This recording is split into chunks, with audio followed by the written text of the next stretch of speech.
எல்லாருக்கும் வணக்கம் உறவுகளே, நான் தான் மகேஷ் பேசுகிறேன். Welcome back to my new video. So இன்றைக்கி இந்த வீடியோ என்ன எதை பற்றி இருக்குது அப்படின்னா, ஆக்சுவலாக 6 PM 11 PM அதாவது 5 hour நம்ம நான் ஸ்டாப்பாக ஸ்விக்கி ஓட்ட போகிறோம். எவ்வளோ சம்பாதிக்கும் சொல்லி பார்க்கலாம்.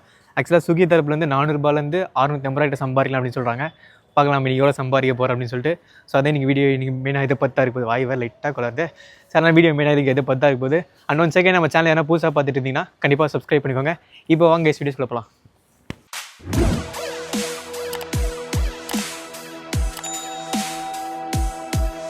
உறவுகளே, கரெக்டாக ஷார்ப்பாக நம்ம 6 மணிலாம் ஆன் பண்ணிட்டோம். ஸோ இப்போ தான் கொஞ்ச நேரத்துக்கு முன்னாடி 56 ரூபாய் ஆர்டர் போட்டிருக்காங்க ஸ்விக்கியில்.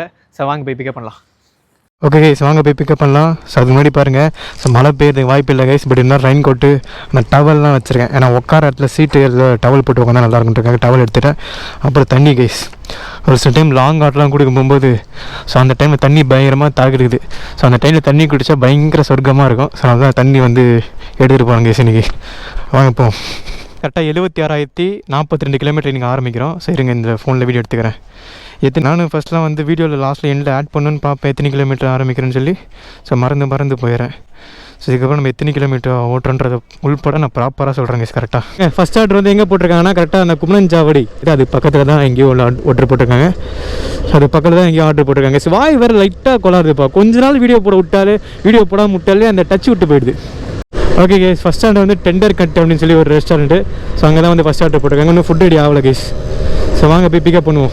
ஸோ இதுக்கப்புறம் வந்து நான் டெய்லியுமே வந்து ஷார்ட்ஸும் போடணும், அதே மாதிரி லாங் வீடியோவும் போடணும்னு சொல்லி நினச்சி வச்சுருக்கேன். அதனால் நம்ம வீடியோ வ்ளாக் எந்த அளவுக்கு எடுக்கிறதுக்கு டைம் ஒதுக்குறோமோ அதுக்கப்புறம் ஷார்ட்ஸுக்காகவும் நான் டைம் ஒதுக்குவேன். ஸோ அது வரை கொஞ்சம் ஆர்டர் எனிஸில் கொஞ்சம் குறையலாம். பட் வாங்க, இருந்தாலும் நம்ம ஃபுல்லாக ஆர்டர் போடலாம் கைஸ். இதுக்கப்புறம் நம்ம எந்தனா ஒரு விஷயம் செஞ்சோம் அப்படின்னா இன்ட்ரெஸ்ட்டோடு செய்யணும் கைஸ். அப்படின்லாம் அந்த விஷயத்தை செய்யவே கூடாது. ஸோ நான் அது ரீசெண்டாக நல்லா கற்றுனேன். முன்னாடியே தெரியும் கைஸ் இதெல்லாம். பட் நம்மளுக்கு ஒரு தவறுன்னு ஒரு தெரியும் கைஸ். அதை நம்ம திருத்திக்க முயற்சி பண்ணுறோம். மறுபடியும் அதே தவறு தான் கைஸ் நம்ம பண்ணிகிட்ருக்கோம். ஸோ நம்மள்தான் இல்லை, நிறைய பேர் முக்கால்வாசி பேர் அதை தான் பண்ணுவாங்க. ஆனால் வெற்றியாளர்கள்லாம் அதை பண்ண மாட்டாங்க. ஸோ நானும் அதை பண்ணக்கூடாது கைஸ். பட் ஓகே, எல்லாமே நன்மைக்கு தான். நேற்றென்பது முடிந்தது நினைவில் இல்லை, நான் நாளைக்கு நடப்பதை நினைப்பதில்லை, இன்றென்பதை தவிர வேறு எதுவும் இல்லை, உண்டாடினால் இதயத்தில் கவலை இல்லை, வட்டம் போட்டு நீ வாழ்வதற்கு வாழ்க்கை என்ன கடினமா, நெஞ்சில் இல்லை பயம் பயம், நேரம் வந்தால் ஜெயம் ஜெயம். அப்புறம் இந்த வீடியோ பார்க்குறவங்க சில பேர் கேட்கலாம், ப்ரோ எனக்கு ஸ்விக்கியில் எப்படி பிக்கப் பண்ணுறது, எப்படி ட்ராப் பண்ணுறது எதுவுமே தெரியாது ப்ரோ, எனக்கு அதை சொல்லித்தாங்க அப்படின்னு கேட்டிங்கன்னா, ஆல்ரெடி நம்ம சேனலில் அதை பற்றி தெளிவாக டீட்டெயில்டாக ஒரு வீடியோ போட்டிருக்கோம். அந்த வீடியோ வந்து லிங்க் வந்து டிஸ்கிரிப்ஷன் கொடுக்குறேன். அதே மாதிரி ஸ்விக்கியில் எப்படி ஜாயின் பண்ணுறது அதுவும் வந்து வீடியோ போட்டிருக்கேன். அதே மாதிரி ஸ்விக்கியில் என்ன டவுட் இருந்தால் அதை பற்றி நம்ம வீடியோ போட்டிருக்கோம், டிஸ்கிரிப்ஷன் இருக்கும். பிறகு நம்ம யூடியூப்ல ரெகுலராக வீடியோ அப்லோட் பண்ணிட்டு இருக்கோம்ல, நம்ம நிறைய பிரச்சனைலாம் வரும். இப்போ ரீசெண்டாக நம்ம நிலத்திரமா கைஸ் பிரச்சனை வந்திருக்கு. ஸோ நம்ம வந்து எப்பயுமே வந்து வீடியோ வந்து 4Kல அப்லோட் பண்ணுவோம். சரிங்களா, 4Kல அப்லோட் பண்ணுவோம். 4Kனா பயங்கர ஹெச்டியாக இருக்கும். ஸோ இப்போ ரீசெண்டாக என்ன ஆகுதுன்னா, நம்ம ஒரு வீடியோ எடுத்து முடிச்சுட்டு ஸோ அதுக்கப்புறம் எடிட்டிங்கு ஒரு 2 ஹவர்லேருந்து ஒரு 3 ஹவர் கிட்ட ஆகிடும் கைஸ். எடிட் பண்ணி ப்ராப்பராக அப்லோட் பண்ணி அது பண்ணுறதுக்கு அவ்வளோ நேரம் ஆகும். ஸோ நம்ம எக்ஸ்போர்ட் பண்ணதுக்கப்புறம் பார்த்தா அந்த வீடியோக்கு வந்து வாய்ஸ் லிப்சிங்கே ஆகல கைஸ். வீடியோ ஒரு பக்கம் வருது, வாய்ஸ் ஒரு பக்கம் வருது. எவ்வளோ கவலையாக இருக்குன்னு யோசிச்சு பாருங்க. 4Kல அப்லோட் எக்ஸ்போர்ட் பண்ணும்போது அதுக்கு என்ன தான் ப்ரோ சொல்யூஷன் நீங்கள் பண்ணுறீங்க அப்படின்னு கேட்டிங்கன்னா, ஆக்சுவலாக ஒரு 3 ஹவர் எடிட்டிங் பண்ணுறோமா, எடிட்டிங் பண்ணிட்டு ஒரு 6 ஹவர் 7 ஹவர் ஃபோனே அந்த அளவுக்கு ரொம்ப யூஸ் பண்ணாமல் விட்டுட்டு அதுக்கப்புறம் எக்ஸ்போர்ட் பண்ணால் தான் 4Kல வந்து எக்ஸ்போர்ட் பண்ணும்போது தான் நம்ம லிப்சிங்லாம் கரெக்டாக ஆகுது. ஸோ பாருங்க கைஸ், 1080pல எக்ஸ்போர்ட் பண்ண அப்படின்னா கரெக்டாக இருந்துச்சு. இப்போ 1080pல நம்ம எக்ஸ்போர்ட் பண்ணால் அதே மாதிரி தான் கைஸ் ஆகுது. இதுக்கு என்ன தான் சொல்யூஷன் அப்படின்னு கேட்டால், ஸோ ஃபோன் வாங்கி 2 வருஷமாக தான் ஆயிடுச்சுல கைஸ். நம்ம பயங்கரமாக கிட்டத்தட்ட 400 வீடியோஸ் கிட்ட நம்ம சேனலில் போட போகிறோம். அதே மாதிரி வ்ளாகே வந்து 300 வ்ளாக் மேலே நம்ம எடுத்து வீடியோ அப்லோட் பண்ணியிருக்கோம். அப்புறம் சேலஞ்சுலாம் பண்ணும்போது பயங்கரமாக யூஸ் பண்ணிட்ட ஃபோனை. ஸோ அதனால இப்போ இந்த மாதிரி ஆகுது. பட் அதனால் இப்போ வந்து 50K சப்ஸ்கிரைப் நம்ம சேனலுக்கு வரும்போது, ஸோ அதனால் ஒரு பெரிய அப்டேட் பண்ணலான்னு இருக்கேன். அது என்னன்னு சொல்லி நீங்கள் பாருங்கள். எது நடந்தாலும் ஒரு நன்மைக்கே கைஸ். இதனாலே ஒரு சில டைம் நம்மளால் வீடியோ போட முடியாமல் போயிருக்கு கைஸ். டெண்டர் கட்டு ப்ரோ, இங்கே தானா? Okay bro, thanks. Okay guys, first order pickup பண்ண வேண்டிய லொக்கேஷன் இதுதான். இன்னும் வந்து ஃபுட்டு வந்து ரெடி ஆகலை கைஸ். 6. ஸோ இந்த டைம் தான் கைஸ் நம்ம ஃபஸ்ட் ஆர்டரே பிக்கப் பண்ணிட்டு போய்கிட்டு இருக்கோம். செகண்ட் என்னாச்சு அப்படின்னா, ஸோ அந்த ரெஸ்டாரண்ட் வந்து கஸ்டமர் ஆர்டர் பண்ண ஃபுட்டு இல்லை. ஸோ நம்ம கஸ்டமர் கால் பண்ணி கொடுத்து ரெஸ்டாரண்ட் கிட்டே கொடுத்தோம். ஸோ அவங்க வந்து சார் இந்த ஃபுட்டு இல்லை, வேறு வேணுமான்னு கேட்டாங்க. ஸோ அவங்க வந்து வேறு ஏதோ ஒரு ஆர்டர் பண்ணிக்காங்க போல். இப்போ அதை தான் கைஸ் பிக்கப் பண்ணிட்டு போயிட்டுருக்கோம். ஸோ அந்த சமயத்தில் நேற்று பார்த்தீங்களா ஒரு வ்ளாகு, ஸோ அதை வந்து அப்லோட் பண்ணி பேக்கில் வச்சுட்டு ஐஃபோனில். ஸோ அது பாட்னு அப்லோட் ஆகிட்டுருக்கு. ஸோ ஸோ இப்போ டெய்லியும் வந்து நம்ம கரெக்டான டைமுக்கு வீடியோ போட முடியலாலும் கண்டிப்பாக வீடியோ போட்டுருவோம் கைஸ். ஏன்னா இப்போ நம்ம பவர் பேங்க்லாம் வாங்கியாச்சுல, நம்ம ஃபுல்லாக ஓட்டி எடிட்டிங் பண்ணால் கூட சார்ஜ் இல்லைனா கூட பவர் பேங்க் பேக்லேயே வச்சு ஸோ நைட்டு 12 மணிக்குள்ள எப்படியாச்சும் நம்ம டெய்லி ஒரு நாளைக்கு ஒரு வீடியோ போட நான் ட்ரை பண்ணுறதுக்கப்புறம். ஏன்னா ஒரு சில பேர்லாம் ரெகுலராக நான் போகிற வீடியோஸ் கீழே ப்ரோ டெய்லி வீடியோ போடுங்க, ப்ரோ டெய்லி வீடியோ போடுங்கன்னு சொல்லி கேட்குறாங்க. அவ்வளோ பேர் எதிர்பார்க்குறாங்க. நம்ம அவங்களாம் ஏமாற்றவே கூடாது கைஸ், அவங்க ஏமாற்ற அடையக்கூடாது. ஸோ அதுக்காகவே டெய்லி டைமுக்கு வீடியோ போடனாலும் ஸோ நம்ம வந்து கரெக்டாக வீடியோ போட்டு ட்ரை பண்ணுறாங்க கைஸ். ஸோ உறவுகளே, அதுக்கப்புறம் வந்து இப்போ அந்த ஹோட்டலில் இருக்கிறவங்க 2 பேர் நம்மளை தெரிஞ்சிருக்கு. ஸோ அவங்க கேட்குறாங்க, ப்ரோ 1 lakh முடிச்சிங்க, அடுத்து நெக்ஸ்ட் என்ன வச்சுருக்கீங்க எய்ம், இப்போ என்ன ப்ரோ எய்ம் அப்படின்ற மாதிரி கேட்டாங்க. உள்ள ப்ரோ 1 lakh முடித்தேன், ஸோ 1 crore எய்ம் வச்சேன், அது ஒரு பெரிய கதை ப்ரோ, நீங்கள் வீடியோ வரும் பாருங்கள் அப்படின்ட்டு. இப்போ என்ன ப்ரோ சுக்கி மட்டும் தான் ஓட்டிகிட்ருக்கீங்களா அப்படின்னு கேட்டாங்க. ஸோ நான் வந்து உண்மையை சொல்லலை. ஏன்னா வந்து நம்ம ஒரு விஷயத்தை சொன்னாலே நடக்காமல் போடுது. நான் ஃபஸ்ட்லாம் எல்லாத்தையும் ஓப்பனாக எல்லாத்தையும் சொல்கிறேன். ஆனால் இப்போ வந்து எதுவுமே யார்ட்டுமே செயலில் காட்டும்போது செய்யும் போது தான் அத்தவங்க தெரியணும் அப்படின்ற மாதிரி இப்போ நான் முடிவு பண்ணி வச்சுருக்கேன். அச்சோ இதையும் நான் சொல்லக்கூடாதுன்னு நினச்சேன், இப்போ சொல்லிட்டேன்னா நம்ம வாய் வந்து நம்ம உறவுகிட்ட எதுவுமே மறைக்கவே முடியல கைஸ், எல்லாத்தையுமே ஓப்பனாக சொல்லிடுறேன். அப்போ ரீசெண்டாக வந்து நம்ம சேனலில் வந்து நான் சேலஞ்ச் மாதிரி பண்ணுறேன் அப்படின்ற மாதிரி நான் சொல்லியிருந்தேன். ஸோ ஒரு 6 நாள் சேலஞ்சு 7 நாள் சேலஞ்சு பண்ணுறாங்கன்னு சொல்லியிருந்தேன். ஸோ அதுக்கு வந்து நம்மக்கிட்ட அந்த டைமில் வந்து நம்ம எக்யூப்மெண்ட்ஸில் சில ப்ராப்ளம், நம்ம மொபைல்லே சில ப்ராப்ளம், இந்த மாதிரி சில விஷயங்கள்லாம் நான் இப்போ ஆரம்பிக்க முடியல. ஸோ அது இல்லாமல் வேறு சில கமிட்மெண்ட்ஸ்லாம் வந்ததுனால நான் இப்போ பண்ண முடியல. ஸோ அதுக்கப்புறம் வந்து நம்ம மொபைலில் சில பிரச்சனை ஆச்சு. ஸோ அதுக்கப்புறம் என் மைண்ட்லேயே தாட் எப்படி திரும்ப கைஸ் வர ஆரம்பிச்சிச்சு, மகேஷ் நம்ம 1 lakh சேலஞ்சை அச்சீவ் பண்ணி காமிச்சிட்டோம், இப்போ அடுத்து வந்து அதை விட பெரிய சேலஞ்சு பண்ணலாம், இல்லை அதே 1 lakh சேலஞ்சு பண்ணலாம். ஸோ அதை விட கீழே பண்ணுறது எனக்கே பிடிக்கல கைஸ். ஏன்னா நம்ம எப்பயுமே ஒரு விஷயத்தை நம்ம அச்சீவ் பண்ணி காட்டோம் அப்படின்னா ஸோ அடுத்து பண்ணுறது அதை விட பெரிய சேலஞ்சாக வைக்கலாம். இப்போ நம்ம 1 லட்சம் அச்சீவ் பண்ணி காமிச்சோம் அப்படின்னா நெக்ஸ்ட் 5 lakhs வைக்கலாம், இல்லை 10 lakhs கூட வைக்கலாம். டெலிவரி வேலை பார்த்து ஏதோ ஒரு வேலை பார்த்து. ஆனால் நான் வந்து 1 crore சேலஞ்சுக்கு போயிட்டேன் கைஸ். அந்த அளவுக்கு நம்ம பெரிய எய்ம் வச்சிட்டோம். அது தப்பாக கரெக்டாக அப்படின்றதுலாம் ஸோ நீங்கள் பாருங்கள், உங்களுக்கே போக தெரியும். பட் இதுக்கப்புறம் நம்ம டெய்லி சேலஞ்ச் பண்ணலான்னு இருக்கேன் கைஸ். ஸோ இன்றைக்கி வந்து 5 hours 600 சம்பாதிக்கிறோமா, அதுதான் கைஸ் இன்றைக்கான எய்மு. ஸோ அதே மாதிரி நாளைக்கு ஃபுல் டைம் ஓடுறேன், அதுக்கேற்ற மாதிரி எய்ம் வைக்கலாம். ஓகே கைஸ், ஃபஸ்ட் ஸ்டார்ட்டுக்கு ரிட்டர்ன் போனஸோடு சேர்த்து 81 ரூபா வந்திருக்கு கைஸ். ஆக்சுவலாக இப்போ நான் பேசியிருக்குது மைக் ரெக்கார்ட் ஆகும்னு நினைக்கிறேன். ஓகே, ரெகுலராக நம்ம சேனலில் பார்க்கணும் தெரியும், மாங்க நம்ம பேசிட்டு போயிட்டே இருப்போம், பார்த்தா மைக் ஒர்க் ஆகிருக்காது. இப்போ ரீசெண்டாக கூட போன விலாகில் கூட அந்த மாதிரி ஒன்று நடந்துச்சு. ஸோ பூந்தமல்லி ஹைவேல சங்கீதா ரெஸ்டாரண்ட் இருக்கும், அங்கே தான் நம்ம போக போகிறோம். ஸோ அங்கே போயிட்டு நம்ம நேற்று பார்த்திங்கன்னா விலாகு, ஸோ அதை வந்து அப்லோட் பண்ணி விட்ருக்கேன். அப்லோட் ஆகிடுச்சான்னு சொல்லி செக் பண்ணணும். செக் பண்ணிவிட்டு ஸோ நம்ம வந்து ப்ராப்பராக தமிழில் வச்சு அப்லோட் பண்ணி விட்டுட்டு அதுக்கப்புறம் நம்ம ஓட ஆரம்பிக்கணும் கைஸ். சங்கீதா ரெஸ்டாரண்ட் டேட்டை வந்துட்டோம். ஸோ இந்த டைமில் இருக்கு நம்ம வீடியோ அப்லோட் ஆகிடுச்சா பார்க்கலாமா. இந்த வீடியோ அப்படியே ஆன்லேயே வச்சுருப்பேன், அது கொஞ்சம் பேக்கில் டச் ஆச்சுனா கூட அப்லோட் ஆகிருக்குது. ஓகே கைஸ், சூப்பராக அப்லோட் ஆகி முடிஞ்சிச்சு. விஷயம் தமிழ்லாம் வச்சு அப்லோட் பண்ணி விட்றேன். ஸோ அதுக்குள்ளே ஆர்டர் போகிறோன்னா பார்க்கலாம் இருங்க. செகண்ட் ஆர்டர் போட்டாங்க. ஸோ 49 ரூபா ஆர்டர் எவ்வளோ சம்திங். நான் வந்து அப்லோட் பண்ணுறதுல கவனம் செலுத்திட்டு இருந்தேன். ஸோ செகண்ட் ஆர்டர் போட்டாங்க, வாங்க போய் பிக்கப் பண்ணலாம். ஓகே கைஸ், ப்ராப்பராக அப்லோட் பண்ணியாச்சு.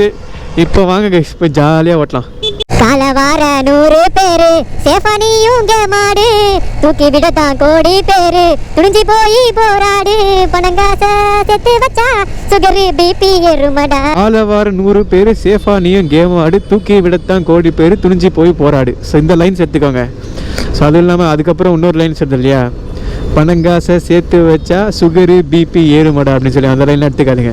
ஸோ என்ன பொறுத்திருக்கும், பணம் நிறைய சம்பாதிச்சு வச்சுக்கோங்க கைஸ். ஸோ பணம் ரொம்ப ரொம்ப முக்கியம் கைஸ். ஏன்னா நம்ம நேசிக்கிறவங்களுக்கு என்ன ஆச்சுன்னா ஸோ அந்த டைமில் பணம் இருந்தால் தான் அவங்க உயிரையே காப்பாற்ற முடிய நிலைமை வரலாம். ஸோ ஆனால் பணம் ரொம்ப ரொம்ப ரொம்ப ரொம்ப முக்கியம், சேர்த்து வச்சுக்கோங்க. ஸோ இந்த சினிமாவில் இல்லை யாருன்னா ஒருத்தவங்க சொல்கிறாங்கன்னா நல்ல விஷயம் தான் எடுத்துக்கோங்க, தீய விஷயம் தான் விட்டுருக்காங்க. நிறைய விஷயங்கள் சொல்லுவாங்க, அது உங்களுக்கு எது மனசுக்கு சரின்னு படுதோ அதை எடுத்துக்கோங்க கைஸ். உறவுகளே அப்படின்னு ஒரு விஷயம் ரொம்ப ரொம்ப முக்கியமான விஷயம். ஸோ பைக் ஓட்டும்போது ரொம்ப ஜாக்கிரதையாக சேஃபாக ஓட்டுங்க கைஸ். குறிப்பாக அவசரமே இல்லை. ஸோ மணி கொஞ்சம் கம்மியாக விட சம்பாரிச்சிக்கலாம், ஆனால் நம்மளோட ஹெல்த் ரொம்ப ரொம்ப முக்கியம். அதே மாதிரி நம்ம சேஃப் ரொம்ப ரொம்ப முக்கியம் கைஸ். ஏன்னா நமக்கு ஒரு சின்ன கீழேனா கூட நம்ம வீட்டில் இருக்கவங்க ரொம்ப கவலைப்படுவாங்க. எனக்கு டக்குனி பார்த்தா மைண்டில் வந்து போச்சு, ரொம்ப கவனமாக ஓட்டணும் கைஸ் பைக் அப்படின்னு சொல்லி தோணுச்சு. ஸோ தயவு செஞ்சு வேகமாகலாம் போய் டெலிவரிலாம் பண்ணாதீங்க, பொறுமையாக சேஃபாக பண்ணுங்கள். ஸோ லெஃப்ட் ரைட் மிரரை பார்த்து திரும்புங்க, அது நமக்கும் கரெக்டு, நம்மளால் அடுத்தவங்களுக்கும் சேஃபு. நம்மளால் செகண்ட் ஆர்டர் பிக்கப் பண்ணுற லொக்கேஷன் வந்து ரீச் ஆகிருக்கும். 8954 வரும். பிக்கப் பண்ணியாச்சுண்ணா. நான் ஹோட்டலில் எப்பவுமே பிக்கப் பண்ணிட்டேன்னு சொல்லிட்டு தான் கைஸ் வருவேன். ஏன் அப்படின்னா அவங்களுக்கு அது ஒரு சாட்டிஸ்ஃபேக்ஷன். ஏன்னா ஒரு சில பேர் ஃபுட்டை வாங்கிட்டு அப்படியே எடுத்துகிட்டு போயிடுறாங்கலாம் கேள்விப்பட்டேன், சில ரெஸ்டாரண்ட்லாம் சொல்லி கேள்விப்பட்டிருக்கேன். பிக்கப் பண்ணால் சொல்லிட்டு தான் கைஸ் வாங்கிட்டு வருவேன். ஏன்னா அவங்களுக்கு ஒரு சாட்டிஸ்ஃபேக்ஷன் இல்லை அது கைஸ். அந்த ஆர்டர் கொடுக்க தான் போயிட்டுருக்கோம். ஸோ இப்போ எனக்கு வாய் வேறு லைட்டாக பசி எடுத்து அந்த நாக்கில் எச்சா ஊறுது கைஸ். பானிபூரி சாப்பிடுவேன் எப்பயுமே அப்போலாம். ஸோ அதை நினச்சி பார்த்தேன், நாக்கில் எச்ச வருது. ஸோ ஆக்சுவலாக ஜான்வரி 1ஆந்தேதிலேருந்தே நான் பானிபூரி சாப்பிடான்னு சொல்லி முடிவு பண்ணிட்டேன் கைஸ், இந்த வருஷம் 2026. பட் லைட் இத்தனை நாள் வரைக்கும் சாப்பிடல. 22வது நாள் இன்றைக்கி. ஸோ இத்தனை நாள் வரைக்கும் சாப்பிடல, இப்போயும் சாப்பிட மாட்டேன். ஸோ அதுக்கு பதில் சமோசா அந்த மாதிரி என்ன சாப்பிட்டு வேண்டியது ஏன்னா கடன் தான். ஸோ அங்கே ஒரு கடை இருக்கும் கைஸ் பானிபூரி, பயங்கர டேஸ்ட்டாக இருக்கும். அதுவும் பசியில் தான் சாப்பிடும்போது செம்ம டேஸ்ட்டாக இருக்கும். ஸோ அதை டக்குன்னு அப்போ சாப்பிட்ட மெமரிஸ்லாம் இப்போ வந்தோடனே நாக்கில் எச்ச ஊறுதுங்க. ஆனால் சாப்பிடக்கூடாது, என்ன பண்ணுறது, டக்குன்னு பசியை போகுது. வேறு எதனா சாப்பிட்ணும் கைஸ். என்ன சாப்பிட்லாம்? பேக்கில் தான் இருக்குது அந்த ப்ரோ கடை, பானிபூரி கடை. ஸோ மைண்ட் எப்பயுமே கண்ட்ரோல் பண்ணுங்க கைஸ், அதுதான் ரொம்ப வாழ்க்கை ரொம்ப ரொம்ப முக்கியமான விஷயம். ஒரு விஷயம் தப்புன்னு தெரிஞ்சதுக்கப்புறம் அதை பண்ணக்கூடாது முடிவு பண்ணதுக்கப்புறம் பண்ணவே கூடாது கைஸ். சரி இந்த ஒரு வாட்டி லாஸ்ட் டைம் சாப்பிட்டுக்கலாம் அப்படின்றதெல்லாம் நம்ம யோசிக்கவே கூடாது. தப்பு, உடம்பு கெடுது, வேணாம், தூக்கி போடுறா குப்பையில். சரி ஓகே கைஸ், வாங்க வேறு எதுனா இந்த வடை சமோசா சட்னி சாப்பிட்ணுன்னு தோணுது. நான் கரெக்டாக கடை மாட்ட வேண்டியதே. இந்த டைமில் 4வது ஆர்டர் பிக்கப் பண்ண வந்தால் இது ஒரு கேக் ஆர்டர் தான். ஸோ பயங்கர பசி கேஸ், எங்கேயுமே பெருசாக சாப்பிடவும் இல்லை. ஸோ இந்த கேக் கடைக்குள்ளே போனதுக்கப்புறம் பயங்கரமான கேக் வாசனை. ஸோ விட்டால் வீட்டுக்கு 1 கிலோ கேக் வாங்கலாமான்னு தோண ஆரம்பிச்சிச்சு கேஸ். அந்தளவுக்கு பயங்கரமான பசி. ப்ளஸ் கேக் வாசனை வேறு பயங்கரமாக இருக்குது. கொஞ்சம் ஃபுட்டும் ரெடி ஆகிடுச்சு, ஆனால் கேக்கில் நேம் எழுதிட்டு இருக்காங்க. சரி ஓகே, நான் சாப்பிட்ற இடத்துல உங்களுக்கு கண்டினியூ பண்ணுறேன். அதுக்கப்புறம் பயங்கர பசிலே ஓட்டிகிட்டு இருந்தேன். என்னடா சாப்பிட்றதுன்னு சொல்லி போகிறேன். கரெக்டான கடையும் மாட்டல. சரி இந்த பேர் என்னப்பா, பஜ்ஜி சட்னி இதெல்லாம் சாப்பிட நினச்சேன். கரெக்டான கடையும் இல்லை. அப்புறம் லெஃப்ட் ஹேண்ட் சைடில் பார்க்குறேன் சொர்க்கம் மாதிரி ஒரு சுண்டல் கடை. சரி சுண்டல் போய் சாப்பிட்லான்னு பார்த்தா சுண்டலே காலியாங்க. பயங்கர பசியாக இருக்குது. சரி வேறு என்னென்ன இருக்குது அப்படின்னு கேட்டேன். பானிபூரி தாண்டி வேறு என்னென்ன இருக்குது அப்படின்னு கேட்டேன். காளான் இருக்குன்னாங்க. சரி காளான் சாப்பிட்லாமா, அதுவும் உடம்பு கெடுத்தேன் அப்படின்னு யோசிச்சேன். சரி ஓகே ஃபஸ்ட்டு வந்து பானிபூரி தடை பண்ணிட்டல, காளான் இப்போதைக்கு சாப்பிடலாம் அப்படின்னு சொல்லி காளான் சாப்பிட்டேன் கைஸ். அதுக்கப்புறம் வயிறு ஓரளவுக்கு சால்வ் ஆச்சு. அதுக்கப்புறம் அப்படியே ஃபுல்லாக ஓடிட்டு இருந்தேன். எவ்வளோ சம்பாதிச்சு நீங்களே பாருங்க. நெக்ஸ்ட் டைம் கரெக்டாக 11:02 ஆகிடுச்சு. ஸோ இது வரைக்கும் நம்ம 372 ரூபா சம்பாதிச்சிருக்கோம் கைஸ். 5 ஹவர் மேலே ஆகிடுச்சு. ஓகே, இன்னும் பார்ட் டைம்க்கான ஃபஸ்ட்டு டார்கெட்டே நான் ஒன்றும் முடிக்கல கைஸ். ஸோ 8.5 ஆர்டர் தான் கணக்காக இருக்குது. இன்னும் இன்னும் ஒரு ஆர்டர் பார்த்துட்டா ஸோ அதை 145 ரூபா நம்மளுக்கு எக்ஸ்ட்ரா கிடைக்கும். செம சில்லுன்னு காத்தடிக்குதுப்பா ஏம்மா. அதுக்கப்புறம் குளிரை மறக்கிறதுக்காக பாட்டு பாடியிருப்பாங்க பாருங்க. மன்னாதி மன்னரெல்லாம் பின்னாடி வந்தாலுமே என்னாண்ட மாட்டிக்கின்னா தங்கா தங்கா தாடி கண்ணால நான் தள்ளாடி வந்து போட்டான் சுரான சுரா போத ஏறி கிச்சா கிச்சா மெல்லமா என்ன நீயோ தள்ளிக்கா தள்ளி விட்டான் தானா. டைம் என்ன கேட்டால் 11:21. ஸோ அந்த ஆர்டரை முடிச்சுட்டு தான் வீட்டுக்கு போகணும்னு சொல்லி முடிவு பண்ணி லாஸ்ட்டில் பேட்ச் ஆர்டர் 2 ஆர்டர் போட்டாங்க. சரி இப்போ அதை தான் பிக்கப் பண்ணிட்டு போய்கிட்டு இருக்கோம். ஓகே கைஸ், டோட்டல் எவ்வளோ சம்பாதிச்சிருக்கோம்னு பார்க்கறது முன்னாடி நம்ம எத்தனை கிலோமீட்டர் திரும்ப நீங்கள் ஓட்டிருக்கோம்? 68 கிலோமீட்டர் ஓட்டிருக்கோம் கைஸ். எத்தனை கிலோமீட்டர் ஆரம்பிச்சு எத்தனை கிலோமீட்டர் முடிச்சிருக்கோம்னு சொல்லி எங்கள் சைடில் போகிறோம் பாருங்க. ஆர்ட் ட்ரைனிங்ஸ் வந்து 425 ரூபா கிடைச்சிருக்கு. அப்புறம் வந்து நம்ம இன்சென்ட் வந்து பார்ட் டைம்க்கான இன்சென்ட் வந்து ஃபஸ்ட்டு டார்கெட் தான் முடிச்சோம். ஃபஸ்ட்டு டார்கெட் வந்து 145 ரூபா. ஸோ அந்த இன்சென்ட் ஆட் பண்ண அப்படின்னா 507 ரூபா தான் கைஸ் நம்ம சம்பாதிச்சிருக்கோம். 5.5 ஹவர் கிட்ட ஓட்டி 507 ரூபாய்க்கு நம்ம சம்பாதிச்சிருக்கோம். இதில் நம்ம பெட்ரோல் மைனஸ் பண்ணோம் இல்லையா? ஸோ என் பைக் வந்து 73 கிலோமீட்டர் மைலேஜ் தருது. நம்ம பைக் வந்து 73 கிலோமீட்டர் மைலேஜ் தருது கைஸ். அப்படி பார்த்தோம் அப்படின்னா 100 ரூபா பெட்ரோலுக்கு போட்டோம் நமக்கு. ஸோ அப்போ 407 ரூபா தான் கைஸ் நம்ம கைக்கு வரும். 5 ஹவர் ஓட்டி 407 ரூபாய் நம்ம கையில் கிடச்சிருக்கு. இது ஒர்த்தா இல்லைன்றது கண்டிப்பாக கமெண்ட் சொல்லுங்கள். நம்ம சேனலுக்கு வந்து 50,000 சப்ஸ்கிரைபர் வரப்போகுது. ஸோ ஒரு காலத்தில் வந்து 1000 சப்ஸ்கிரைபர்ஸ் இருந்தால் போதும், டெய்லி அப்பப்போ நம்ம டைம் கிடைக்கும் போது ஒரு வீடியோ போட்டுருக்கலாம்னு சொல்லி நினச்சேன். இப்போ 50,000 சப்ஸ்கிரைபர்ஸ் நம்மளுக்கு வரும்போது ஸோ ரொம்ப நன்றி, ரொம்ப சந்தோஷமாக இருக்குது. ஸோ இதுக்கப்புறம் இன்னும் நல்லா வீடியோ போட ட்ரை பண்ணுறேன். ஸோ இதுக்கப்புறம் சேனலுக்கு ஒரு பெரிய அப்டேட் பண்ண போகிறேன். அது என்ன பண்ண போகிறேன்னு சொல்லி சீக்கிரமாக உங்களுக்கு அப்டேட் பண்ணுறேன். சரி ஓகே, இந்த வீடியோ உங்களுக்கு பிடிச்சிருன்னு நினைக்கிறேன். இந்த வீடியோ உங்களுக்கு பிடிச்சா லைக் பண்ணுங்கள், ஷேர் பண்ணுங்கள், சப்ஸ்கிரைப் பண்ணிக்கோங்க. அடுத்த வீடியோ சந்திக்கிறேன். பை.